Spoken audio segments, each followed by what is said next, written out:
আসসালামু আলাইকুম। আজকে আমরা নতুন একটা প্রবলেম ডিসকাস করব, সেটা হচ্ছে এক্সাম্পল 2.3। আপনাদেরকে আমি যে স্লাইডটা দিছি ওইটার ফার্স্টের দুইটা প্রবলেম আমি লাস্ট ক্লাসগুলোতে দেখাইছি, সেগুলো ইউটিউবেও আছে, আপনারা দেখে নেবেন। এই যে এটা করাইছি, এইটা করাইছি। এখন যেটা করাবো সেটা হচ্ছে এগুলোর একটু অ্যাডভান্স ভার্সন, ফিগারটা একটু অন্যরকম। আমার বিভিন্ন ফিগার আপনাদের দেখানোর উদ্দেশ্য যেন আপনারা কনসেপ্টটা ভালো মতো বোঝেন। এই ক্লাসটা কিন্তু আপনাদেরকে আমি অফলাইনে নিয়েছি, বাট তারপরও আমার মনে হচ্ছিল আপনাদেরকে অনলাইনে নিলে আপনারা যারা ক্লাসটা আরেকবার দেখতে চান বা কনসেপ্টটা আরেকটু ভালো করে বুঝতে চান, তারা যেন এটা আপনারা দেখতে পারেন। সো ওই চিন্তা করি আপনাদের জন্য এই ক্লাসটা আবার দেখানো। এই প্রবলেমটা আমি দেখাচ্ছি, আপনারা আপনাদের প্রবলেমগুলো আমাকে জানাবেন, আমি আবার এখান থেকে ডিসকাস করব। সো সবসময় খেয়াল রাখবেন কনসেপ্টটা যেন বুঝতেছেন। হ্যাঁ, সো এই প্রবলেমটাতে দেখেন ফিগারটাতে তিনটা পার্ট আছে। হ্যাঁ, আগেরগুলোতে দুইটা করে পার্ট ছিল, এখানে তিনটা পার্ট আছে। কি বলছে? Determine the relative displacement of point D from O for the elastic steel bar of variable cross section shown in the figure below caused by the application of concentrated forces P1, P2, P3, P4. আচ্ছা, এই জিনিসটা ও থেকে ডিতে relatively কতটুকু displaced হয়েছে এইটা আপনাকে দেখাইতে বলছে, এটা আপনাকে বের করতে বলছে, যেখানে আমার এই কনসেন্ট্রেটেড লোডগুলো, এই যে কনসেন্ট্রেটেড লোডগুলো আপনাকে দেওয়া আছে, বুঝতে পারছেন? এগুলো কিলো নিউটন এককে দেওয়া আছে। এবং দেখেন আমার বলে দিছে যে 200 গিগাপ্যাসকেল। হ্যাঁ, এই যে জিপিএ দেখেন এখানে ফার্স্টে আমার যে জিনিসগুলো খেয়াল রাখতে হবে যে এটা হচ্ছে কিলো নিউটন এককে আছে, তারপর গিগাপ্যাসকেল এককে আছে, আর এরিয়াগুলো হচ্ছে মিলিমিটার স্কোয়ার এককে আছে। সো আমার একটা জিনিস আপনারা খেয়াল করেন, আমি সবগুলাকে নর্মাল এসআই ইউনিটে নিতে পারি। কিভাবে নিব? গিগাপ্যাসকেলকে নিতে হবে হচ্ছে আমার প্যাসকেলে। কিভাবে করে কনভার্ট করতে হলে আমার 10⁹9 দিয়ে গুণ করতে হয় গিগাপ্যাসকেলকে, তাহলে প্যাসকেলে চলে আসে। প্যাসকেল মানেই কি? Newton per metre square. এখন এরিয়া, আবার এরিয়ার এককগুলো কি দেখেন, এরিয়ার এককগুলো দেওয়া আছে মিলিমিটার স্কোয়ারে। তো আমরা কি জানি? আমরা জানি হচ্ছে 1 million millimetre square equal to 1 metre square. তাহলে এই যে এগুলো ভাগ করে করে আমার এরিয়াটাকে মিটার স্কোয়ারে নিয়ে আসতে পারি, গিগাপ্যাসকেলকে প্যাসকেল অথবা নিউটন পার মিটার স্কোয়ারে নিয়ে আসতে পারি। আবার দেখেন লোডগুলা আমার কিন্তু কিলো নিউটন এককে আছে, তাহলে কিলো নিউটনকে আমি 1000 দিয়ে গুণ করলে আমার নিউটন এককে চলে আসে। এইভাবে আপনারা কনভার্সনটা করতে পারেন। আজকে আপনাদেরকে আমি আরেকটা নতুন টেকনিক শিখাই দিই এককের, যেন আপনাদের আন্ডারস্ট্যান্ডিংটা ভালো হয়। দেখেন আমার গিগাপ্যাসকেল আর kilo newton per millimetre square একই কথা। তাহলে আমার এই যে এটা দেওয়া আছে 200 গিগাপ্যাসকেল, এটাকে আমি 200 কিলো নিউটন পার মিটার স্কোয়ারও লিখতে পারি কিন্তু। হ্যাঁ, সরি, মিটার স্কোয়ার না, মিলিমিটার স্কোয়ার লিখতে পারি। এখন দেখেন আমার সুবিধাটা কোথায়, এই যে আমি কিলো নিউটন পার মিলিমিটার স্কোয়ারে নিছি, দেখেন বাকিগুলোর সাথে কিন্তু আমার মিলে গেছে, আমার বাকিগুলো আর কনভার্ট করতে হবে না। এরিয়াগুলো মিলিমিটারে আছে, ফোর্সগুলো কিলো নিউটনে আছে। সো আমি 200 জিপিএকে আমি 200 কিলো নিউটন পার মিলিমিটার স্কোয়ারে নিয়ে নিতে পারি। একই কথা, এইটুক বুঝলে আপনাদের ইউনিট কনভার্সনের কাজগুলো একদম সিম্পল হয়ে যাবে। আমি ফোর্সগুলো বসাবো কিলো নিউটনে, ডিসপ্লেসমেন্টটা বসাবো মিলিমিটারে, এরিয়াটা বসাবো মিলিমিটার স্কোয়ারে, তাইলেই আমার ডান। আমার যে নর্মাল পরে ডিসপ্লেসমেন্টটা আসবে সেটা কোন এককে আসবে? সেটা কিন্তু আগের বার যেমন metre newton per metre square, এই এককে যে ডিসপ্লেসমেন্টটা আসার কথা সেটা মিটার এককে আসবে, কিন্তু এখানে যে ডিসপ্লেসমেন্টটা আসবে সেটা মিলিমিটার এককে আসবে, বুঝছেন? এখানে ডিসপ্লেসমেন্টটা মিলিমিটার এককে আসবে। সো এই জিনিসটা আমাদের ফার্স্টে ক্লিয়ার হতে হবে। ক্রস সেকশনাল এরিয়াগুলোও দেখেন দেওয়া আছে। তো এখন দেখি, আমরা ফ্রি বডি ডায়াগ্রাম নিয়ে কথা বলছিলাম, আমার লোডগুলো এখানে দেওয়া আছে। আমি যদি লিখি 100, 250, 250, তাহলে দেখেন 100, 200, 250, 50। আমি কি কোথাও ভুল করলাম? 100, 250, 250, এই যে লোডগুলো। এখন ফ্রি বডি ডায়াগ্রাম যখন করব তখন আমি আপনাদেরকে বলছি এক সাইডের লোড চিন্তা করব, অন্য সাইডেরগুলো বাদ দিব। তাহলে ফার্স্টেই দেখেন আমি এই লোডটা চিন্তা করে নেই, এবং এখানে একটা ক্রস সেকশনাল এরিয়া আমি কেটে নিব, এই সাইডটা দেখব, বাকি সাইড ক্রস, বাকি সাইডের কাজ আমার নাই। তাহলে দেখেন ফার্স্টেই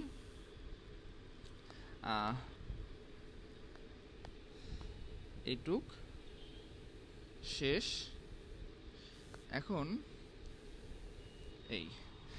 এইটার অ্যাকশন ফোর্স এইদিকে 100, রিয়াকশন ফোর্সটা কত? রিয়াকশন ফোর্স কিন্তু হবে এইদিকে, এটা হচ্ছে রিয়াকশন ফোর্স 100। তাহলে আমি এই সাইডটাকে পজিটিভ ধরতেছি আর এই সাইডটাকে এখন নেগেটিভ ধরি। তাহলে রিয়াকশন ফোর্স নিয়ে কাজ করব, যেহেতু ডেল্টা PL বাই AE। তাহলে P লোড 100, হ্যাঁ, যেহেতু আমি এই সাইডটাকে পজিটিভ ডিরেকশন ধরছি, তাহলে এটা হবে আমার 100 কিলো নিউটনে আছে না, আমি কিলো নিউটনেই রাখবো, ঠিক আছে।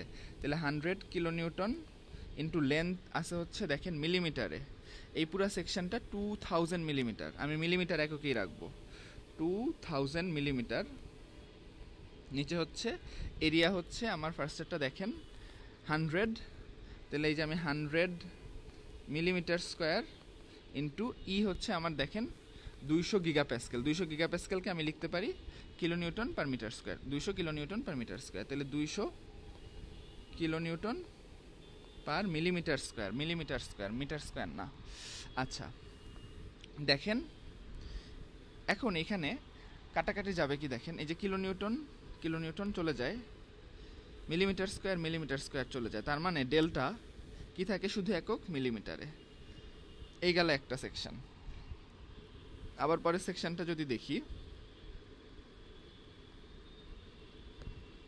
পরের সেকশনটাতে আসেন,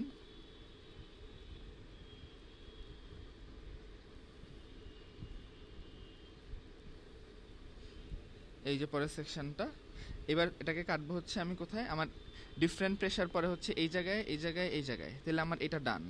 এখন এটা নিয়ে কাজ, তাহলে আমি এই জায়গায় কাটবো, এই জায়গায় কেটে নিলে, হ্যাঁ, তাহলে এই যে কেটে নিলাম আমি।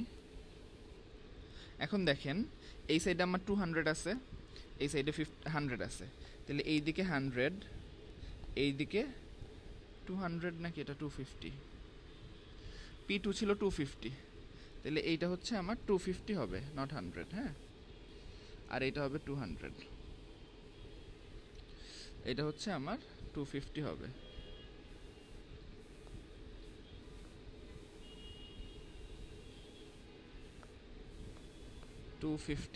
তাহলে দেখেন এই সাইডে হচ্ছে আমার 200, এই সাইডে হচ্ছে আমার 250, তাহলে আমার অ্যাকশন ফোর্সটা থাকতেছে কত, এই সাইডে 150 থাকতেছে না অ্যাকশন, তাহলে রিয়াকশন ফোর্সটা হবে কোন দিকে, এই দিকে 150, বুঝছেন। তাহলে রিয়াকশন ফোর্সটা আমি যদি লিখি, আমি ব্লু কালার দিয়ে রিয়াকশন ফোর্সটাকে ইন্ডিকেট করতেছি, তাহলে এইটা হবে হচ্ছে আমার 150 এই ডিরেকশনে। এখন এটার জন্য যদি আমি ডেল্টা বের করতে চাই, PL বাই AE সব আমার যে ইউনিট দেওয়া আছে ওই ইউনিটেই বসাবো।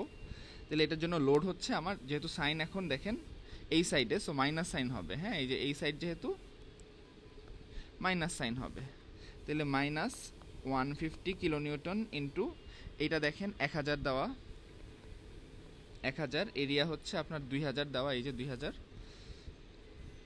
এরিয়া হচ্ছে আপনার 2000 আর ই হচ্ছে 200, পুরা সেকশনের ই একই, বুঝতে পারছেন। এই গেল ডেল্টা 1 গেল, ডেল্টা 2 গেল, এখন আসি ডেল্টা 3-তে। তাহলে পরের সেকশনটা সিমিলারলি নিব। পরের সেকশনটা দেখেন,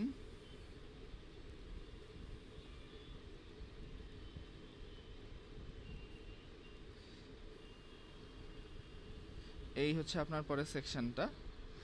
ফার্স্টে একটু দেখি যে আমি এবার সেকশনটাকে কাটবো কোথায়, সেকশনটাকে কাটবো এখানে, আমার এই সাইড বাদ শুধু এই পুরা সাইডটা থাকবে, বুঝতে পারছেন। তাহলে আমি এই সাইড বাদ দিলাম, হ্যাঁ, আমার ওই ফিলটা চলে যাচ্ছে, কিন্তু এটাও ইনক্লুডেড পার্ট।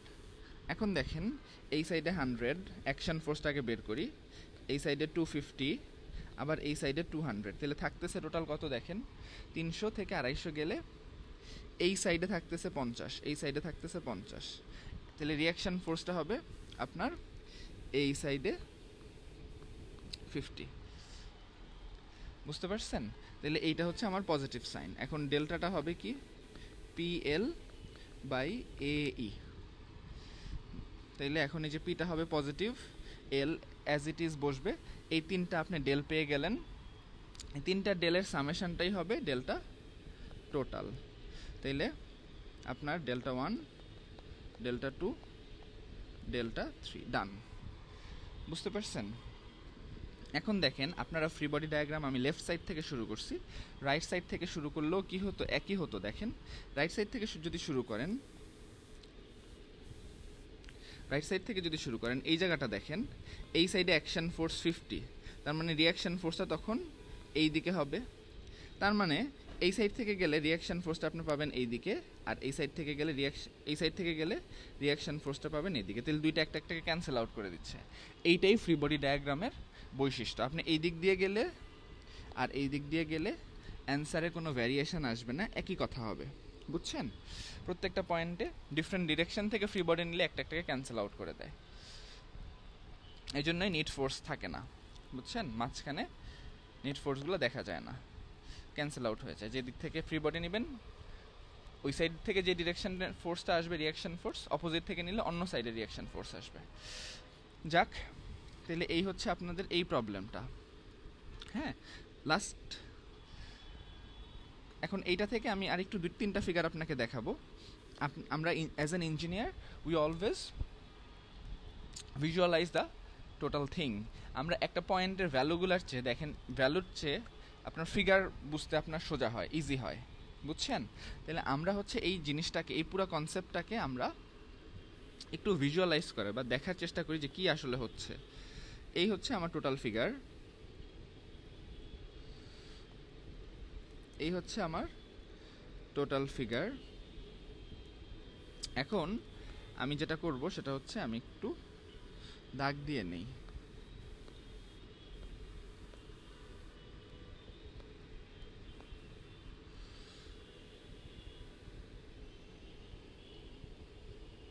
এই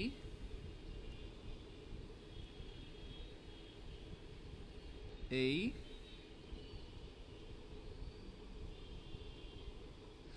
এই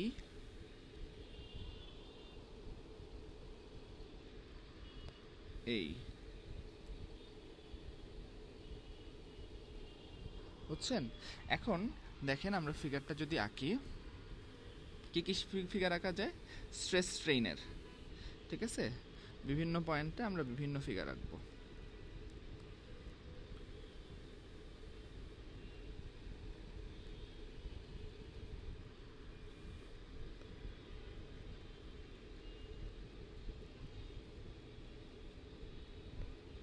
একটু লম্বা করে দেই।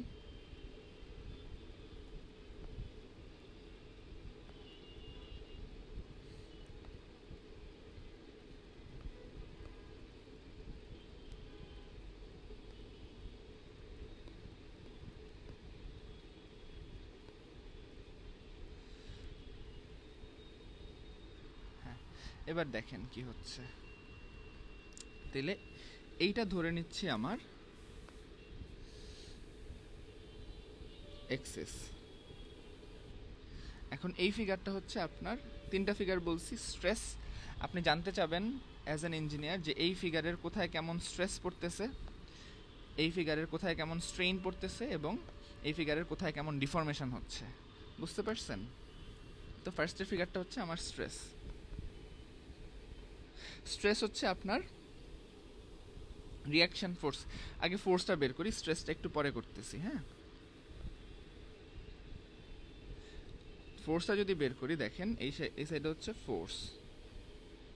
টেনশন যেখানে পড়ে, টেনসাইল ফোর্স, সেটা হচ্ছে পজিটিভ, আর কম্প্রেসিভ ফোর্স হচ্ছে আমার নেগেটিভ। ক্লিয়ার? তাহলে দেখেন এটা হচ্ছে আমার গ্রাফটা।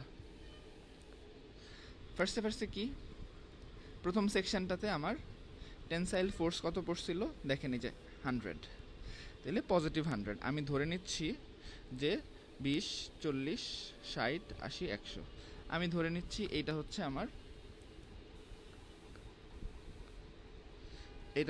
100-র মার্ক। সিমিলারলি 1, 2, 3, 4, 5 এটা হচ্ছে আমার -100-র মার্ক।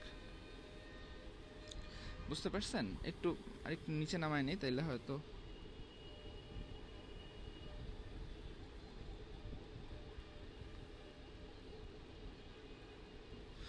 হয়তো জিনিসটা একটু ইজি হবে। দেখেন এটা 100 হলে 120, 140, এই জায়গায় হচ্ছে আমার, এইখানে হচ্ছে আমার -150 মার্ক। তাহলে দেখেন ফার্স্ট সেকশনটাতে আমার ফোর্স ছিল এই যে 100, তাহলে 100 নিব। এই ফার্স্ট সেকশনটা পুরা সেকশনটাতেই 100 ছিল, হ্যাঁ। তাহলে এই যে পুরা সেকশনটাতে আমার 100,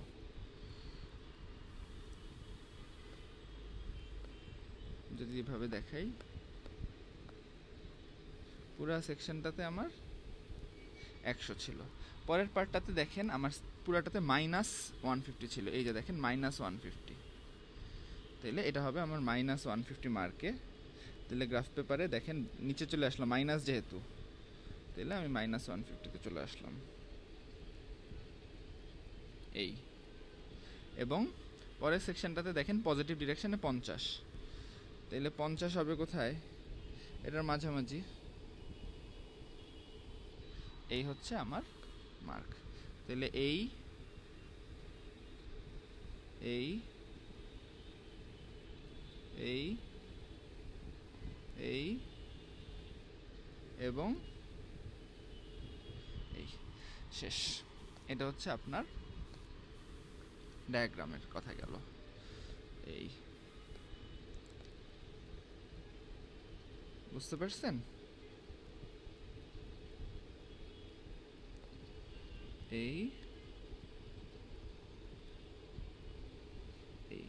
এই ফিগারটা দেখে আপনি একটা জিনিস বুঝতেছেন, কি বুঝতেছেন? যে দেখেন এই সেকশনের মাঝামাঝি জায়গাটাতে কম্প্রেশন বেশি হয়েছে, হ্যাঁ, এবং কম্প্রেসিভ ফোর্স ছিল, আর দুই সাইডে হচ্ছে টেনসাইল ফোর্স। আচ্ছা, স্ট্রেস কি হবে? স্ট্রেস হচ্ছে আপনার force over area, force by area. তাহলে দেখেন প্রত্যেকটা সেকশনের এরিয়া আপনি জানেন, এরিয়াগুলো কি আপনি জানেন, এই যে দেখেন এরিয়াগুলো দেওয়া আছে, এবং ফোর্সও আপনি বের করে ফেলছেন। ফোর্স অলরেডি এই যে এই ফিগারটাই। তাহলে এইখানে যে ভ্যালুটা মানে 100, এই 100কে যদি আমি এই সেকশনের ক্রস সেকশনাল এরিয়া দিয়ে ভাগ করি, আমি স্ট্রেস পাবো, এরিয়া পাবো, তাই না? স্ট্রেস, প্রত্যেকটা সেকশনের স্ট্রেস পাবো আর কি। তাহলে দেখেন আমার এই যে এই এই এই এই হচ্ছে আপনার এরিয়া। এরিয়াটা যেহেতু মিলিমিটার স্কোয়ারে ছিল, এটাকে মিটার স্কোয়ারে নিয়ে করলে খুব ছোট ভ্যালু আসে। দেখেন এই যে খুবই ছোট ভ্যালু আসে। কি করছে? এইখানের 100 কিলো নিউটন, আর নিচে হচ্ছে আপনার এরিয়াটা, এরিয়া যত ছিল, যে 1000 ছিল, নিচে হচ্ছে এরকম আর কি। এভাবে করলে আপনার এরিয়াগুলো চলে আসে। তাহলে এইটা হচ্ছে আপনার স্ট্রেনেরটাও যদি আমি দেখাই দিই, ভ্যালুগুলো এক্স্যাক্টলি আমি দেখাচ্ছি না, কারণ এক্স্যাক্ট ভ্যালু না আমি বের করি নাই আর কি। এই এই এই এই হচ্ছে আপনার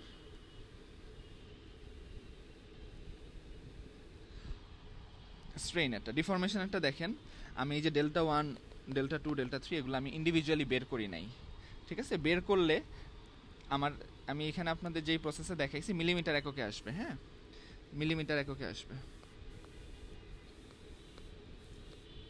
মিলিমিটার এককে যদি আসে, তখন আপনাদের তার মানে কি বোঝাচ্ছে? এককটা মিলিমিটারে আসলো। তাহলে এই সাইড হচ্ছে আপনার মিলিমিটার এককে, দেখেন, আর এটা হচ্ছে আপনার ক্রস সেকশন। তাহলে এই যে এই ফিগারের এই টোটাল সেকশনে আমার ডিফরমেশন আমি এখান থেকে দেখতেছি আমার কত আছে। দেখেন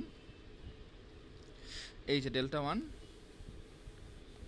এই দেখেন 1 দিস, তাহলে আমার ডিফরমেশনটা হয় হচ্ছে এক সাইডে 1, এই সেকশনটাতে 1, এই সেকশনটাতে হয় 0.625, এই সেকশনে হয় 1। তাহলে ডিফরমেশনটা আমার এটা ধরে নেই 1। তাহলে ফার্স্টে তো ডিফরমেশন ছিল না, the more you go forward the more deformation you will get. তাহলে যত আপনি দূরে যাবেন, এলটা যত লম্বা হবে, ডিফরমেশন তত বাড়বে। তাহলে ডিফরমেশন শুরু থেকে ম্যাক্সিমাম হবে আপনার এই পয়েন্টে পৌঁছাইলে, ঠিক আছে, বা এই পয়েন্টে পৌঁছাইলে। তাহলে দেখেন ডিফরমেশনটা 0 থেকে ম্যাক্সিমাম হবে 1, ধরেন এটা যদি আমার 1 হয় 1 মিলিমিটার। এরপরে সেকশনে ডিফরমেশনটা হবে 0.625, যেটা হচ্ছে এখান থেকে 1 থেকে তাহলে একটু নামবে, এবং এরপরে গিয়ে পরের সেকশনে আবার 1 হবে, বুঝছেন? এরকম। তাহলে এইটা হচ্ছে আপনার ডিফরমেশন। তাহলে আপনি অ্যাজ অ্যান ইঞ্জিনিয়ার দেখেন আপনার জন্য কাজটা এখন অনেক সোজা। আপনি ভ্যালু দেখে এই যে জিনিসটার সাথে আপনি কিন্তু এখন এইটার সাথে আপনি রিলেট করতে পারতেছেন যে কোথায় কি হচ্ছে। এই জায়গায় ম্যাক্সিমাম ডিফরমেশন হচ্ছে, এই জায়গায় একটু কম হচ্ছে, এই জায়গায় আরও বেশি মানে বেড়ে গেছে, মানে 1 দুইটা সেকশনে।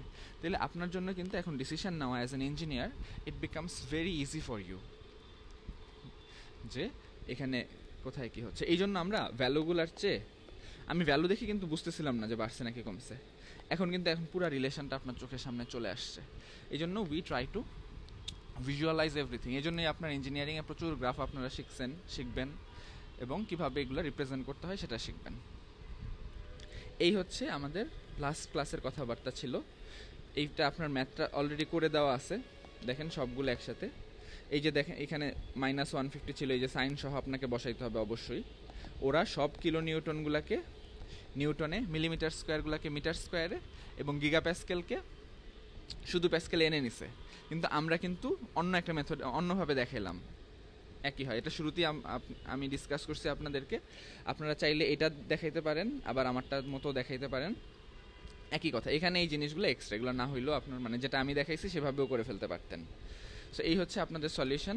আমি কিছু আপনাদেরকে অ্যাসাইনমেন্টস দিব, তো সেই অ্যাসাইনমেন্টগুলো আপনারা করবেন আপনাদের মতো করে। আর আরেকটা জিনিস যেটা ডিসকাস করব আপনাদের সাথে, সেটা হচ্ছে টেম্পারেচার এর জন্য ডিফরমেশন। আপনারা ধরেন আপনারা স্ট্রাকচার বানাইছেন, এটা ডিফরমেশন বা বিকৃতিটা শুধুমাত্র কিন্তু লোডের কারণেই হয় না, যেটা আমি লাস্ট ক্লাসে আপনাদেরকে বলছিলাম। এটার জন্য আরও বিভিন্ন ফ্যাক্টর আছে। টেম্পারেচার বাড়ার কারণে, যেহেতু স্টিল বা অন্য স্ট্রাকচার আপনারা বানাবেন, ওগুলো কিন্তু ইলংগেশন হয়, এক্সপ্যানশন হয়। এই এক্সপ্যান্ড করার কারণেও কিন্তু ডিফর্ম হয়ে যায়। সো আপনারা লোডেরটা যখন কনসিডার করবেন, at the same time you will have to consider the deformation due to temperature. তাহলে দেখেন টেম্পারেচারের জন্য প্রত্যেকটা সেকশনে আলাদা করে আপনাকে ডিফরমেশনটা বের করতে হবে। দৈর্ঘ্য প্রসারণ সহগ, এই ফর্মুলাটা আপনারা জানেন, ডেল্টা টি মানে thermal deformation is alpha del T into L. L হচ্ছে ওই সেকশনের লেন্থ, ডেল টি মানে হচ্ছে চেঞ্জ ইন টেম্পারেচার, আর আলফাটা মানে হচ্ছে ওই ম্যাটেরিয়ালটার দৈর্ঘ্য প্রসারণ সহগ। আলফাটা একটু যদি আরেকটু ডিসকাস করি, আলফা মানে হচ্ছে দৈর্ঘ্য প্রসারণ সহগ। প্রত্যেকটা ম্যাটেরিয়ালের এটা আলাদা থাকে, ইন্ডিভিজুয়াল থাকে। এটা বের করে কিভাবে বা বুঝে কিভাবে, দেখেন ধরেন আপনার 1 মিটার লম্বা একটা ক্রস সেকশন আছে, সেটাকে আপনি 1 ডিগ্রি সেলসিয়াস অথবা 1 কেলভিন আপনারা তাপমাত্রা বাড়ালেন, তখন কি হবে? এটা একটু বেড়ে যাবে না? তাহলে এই যে যতটুকু বাড়তেছে সেটাই কিন্তু ওই পদার্থটার দৈর্ঘ্য প্রসারণ সহগ। এটা দেওয়া থাকবে, ঠিক আছে? ধরেন 1 × 10⁻⁻⁴ মিটার পার ডিগ্রি সেলসিয়াস, এইরকম একটা একক দেওয়া থাকবে। এটার সাথে কত ডিগ্রি সেলসিয়াস, ধরেন 50 ডিগ্রি সেলসিয়াস, এই যে পার সেলসিয়াস 8 সেলসিয়াস চলে যাবে ইন্টু এম। এটা করলে আপনারা লেন্থ, এটা করলে ডিফরমেশনটা পেয়ে যাবেন। এখানে কিন্তু মিটারটা থাকে না আসলে, হ্যাঁ। তো এই যে মিটারটা আছে, এই মিটারটাই হবে এটার একক, বুঝতে পারছেন? এত পার ডিগ্রি সেলসিয়াস, এটা হচ্ছে দৈর্ঘ্য প্রসারণ সহগের একক। এখন আপনাদেরকে একটু দেখাই যে প্রবলেমটা আসলে কেমন ভাবে আসে। দেখেন এই যে এটা হচ্ছে আপনার থার্মাল, আর এটা হচ্ছে লোডের জন্য, যেটা আমি এতদিন আপনাকে শিখাইছি। তাহলে যখন টোটাল ডিফরমেশন বের করবেন এবং তাপমাত্রা যখন পরিবর্তন হবে, আপনারা তখন এই ফর্মুলা দিয়ে করবেন, বুঝছেন? এই যে এরকম।